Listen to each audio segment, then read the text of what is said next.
This is Cupboard Clown, written by Daniel Burnett, narrated by Jeff Lewis.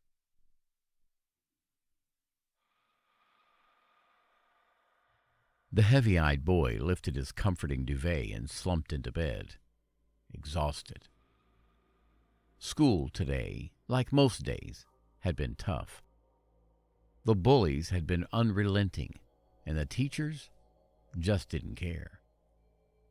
Despite being told that you should always speak to a teacher if somebody's picking on you, the boy no longer bothered with this pointless exercise. He was upset to the point of skipping the crying part altogether and going straight to sleep. Or at least that was his plan. As he lay there in the pitch-black silent room, he dreaded having to face it all again tomorrow. He filled the air with a deep sigh and decided to give in to the winning fatigue. What? The boy jumped with such terror that he threw himself out of bed, away from the shrill sound. A loud, over-the-top crying, stuck on a loop with blubbery stop-start whimpering in between outbursts, like an old car trying to start. The theatrical noise appeared to be coming from the cupboard that was built into the wall, positioned diagonally from the boy's bed. It was absolutely deafening.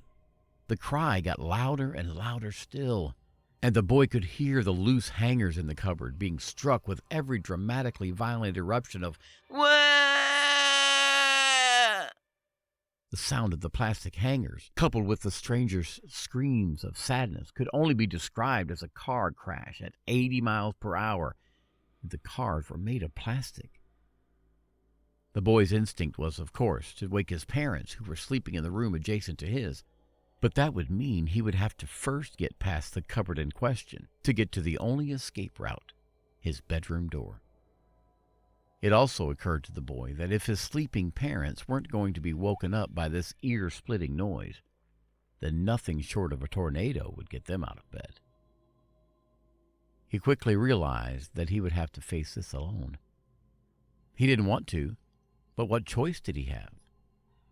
Trying to summon the bravery, he reminded himself that he had probably faced far worse at school. This could be the perfect test to prepare him for the bullies again tomorrow.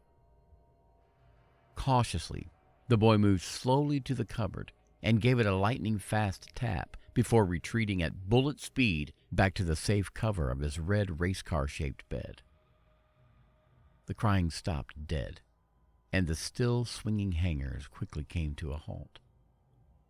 The boy thought about speaking but was far too scared at this point. Whilst trying to pluck up the courage to say hello, there was a single rat-a-tat-tat from within the cupboard.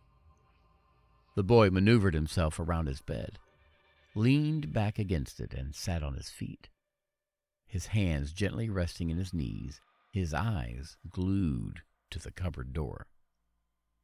Other than hello, the boy had no idea what he was even going to say to the troubled intruder. The courage had finally arrived, and the boy leaped forward his efforts into speech. "Hello?" inquired the boy, trembling. There was a moment's silence, followed by a deep, weeping voice came from within the cupboard. "Hello, Peter. I'm sorry if I woke you up." The boy, shocked that the person in the cupboard knew his name, for an unforeseen concoction of fear and kindness, asked the unknown trespasser why he was crying in his cupboard. "I'm sad because you're sad, Peter. I am the cupboard clown, and you summoned me with your sadness. I can only go away when you are no longer sad." The sharp sound of a somewhat discordant clown horn slapped the air around the boy's ears. The boy couldn't help but smile slightly. Sensing the smile, the cupboard clown, still behind the cupboard door, asked what was making the boy so sad and suggested they fix the problem together. The naive and oh-so-trusting boy took a couple more steps toward the cupboard. He was starting to believe that the other side of that door, regardless of who was or how he got there, could be somebody that was finally on his side. The boys and girls at school, they bully me. They call me horrible names and kick my shins and rip up my homework before I can get into class. They steal my lunch money, and when I took a packed lunch, they threw it over the fence and I went a whole day without food and drink. I can't go into the bathroom because they flush my head down the toilet. They say I smell and that I don't wash, which isn't true. It isn't true. At this point, the boy, who had not told anyone but the uncaring teachers this, finally felt as though someone was listening. The unclear motives of the cupboard clown had not really occurred to the boy, but at this point, the boy wouldn't have cared regardless. The floodgates had opened, and months of merciless heartache was pouring out of this poor, tormented child. The fear of the unknown had apparently passed, and the thought of an ally was too good to care about what the cupboard clown might want. "That's horrible, Peter. You seem so nice. Why they would do that to you is a sad, sad mystery for sure," whimpered the cupboard clown. "Because I'm weak," cried the boy. "That's what they keep calling me. Because I'm so skinny, they keep calling me weak. They started off calling me Mr. Muscles in front of a girl I like, which I now know is a cruel joke. They just want to humiliate me. It's the same every day. The only thing that ever changes is the method they use to bully me." The cupboard door crept open, creaking slightly. The boy could only just make out the distinctive outline of wild hair and a slight glimmer of a shiny red nose. The small amount of light landed on the end of a pair of oversized, glittery silver shoes, across the front of which was printed, "Size 23, Adult." In front of those shoes, a pair of white, gloved hands moved into view, holding a delicious-looking lemon meringue pie. The gloved hands held the pie for a couple of seconds before placing it down on the ground in the cupboard threshold. "Do you want to know what I think? Pie will make you less sad. That is the only truth I know, Peter." The clown sounded less sad now and more to the point, focused. Peter wiped the tears from his cheeks and shuffled himself forwards, his crossed bony shins just inches away from the other side of the pie. "Go on, Peter. Dip your finger in and scoop up some lemony goodness. It'll make you smile," said a now cheery voice from inside the cupboard. Peter drew a smiley face in the cream atop the pie and sighed once more. He looked into the cupboard, hoping to get a better glimpse of his apparent new friend.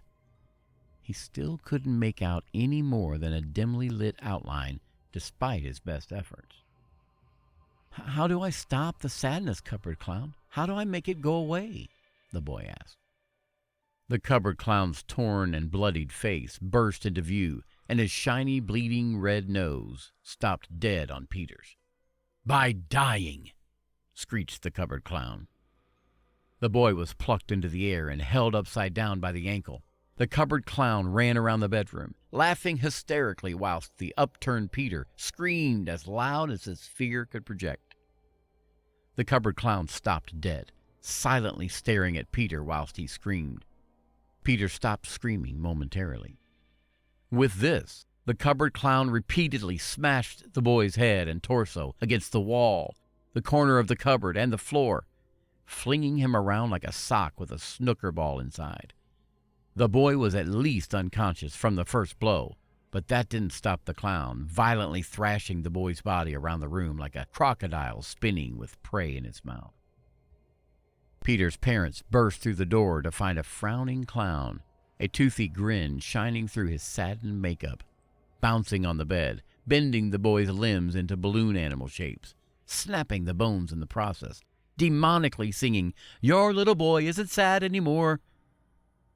He left the boy's slightly twitching, bent-up carcass on the bed before laughing and crawling across the floor like some sort of police sniffer dog, pressing the child's blood into the carpet, leaving dark, cartoonish handprints. He then stood up, stopped laughing, and saluted the distraught parents, spattering the wall and the mother's face with Peter's insides as he sharply raised the hand to his temple.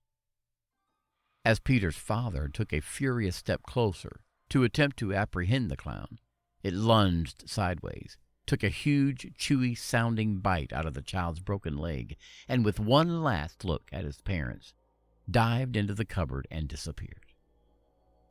The boy's parents frantically searched the cupboard, but found no trace of the murderous face-painted man. They were left in that room with their son's corpse and the lingering sound of sloppy chewing. No suspect was ever identified as Peter's killer. His parents are believed to be responsible, at least by their community, due to the ridiculous lies they told the police about a cupboard clown. The crime remains unsolved.